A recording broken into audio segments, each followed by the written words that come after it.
how to install the best way rectangular swimming pool which is of 13 feet size. So the very first thing which you have to do is make sure that the ground is a zero level surface and there are no slopes on any side. Once that is done, place the strips just like this, and on top of it place the pool liner.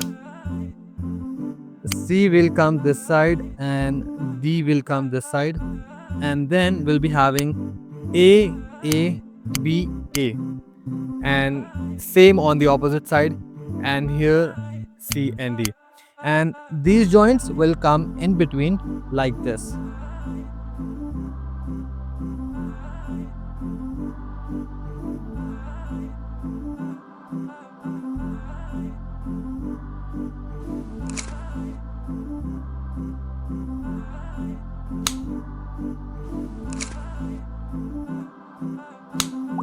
Once this is done, you need to find a rod just like this, which has a hole here, and then you need to place this particular cap right here.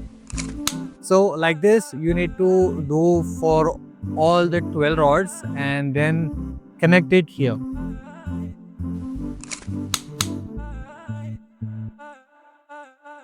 The same rod, insert it through the strip and then insert it in the first place.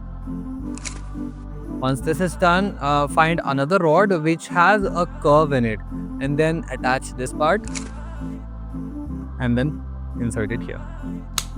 Make sure that this part and this part both are on the ground. It shouldn't be, like this. The setup has been completed. I'll show you how to attach the filter.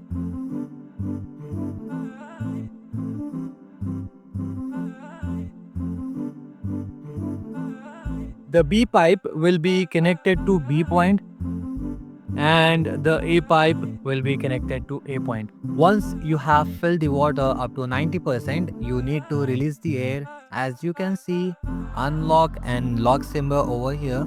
You just need to unlock it and you will hear air sound coming out. And once the air is cleared out, lock it again and your filter is ready to use. Now, simply fill the water in the pool and enjoy with your family.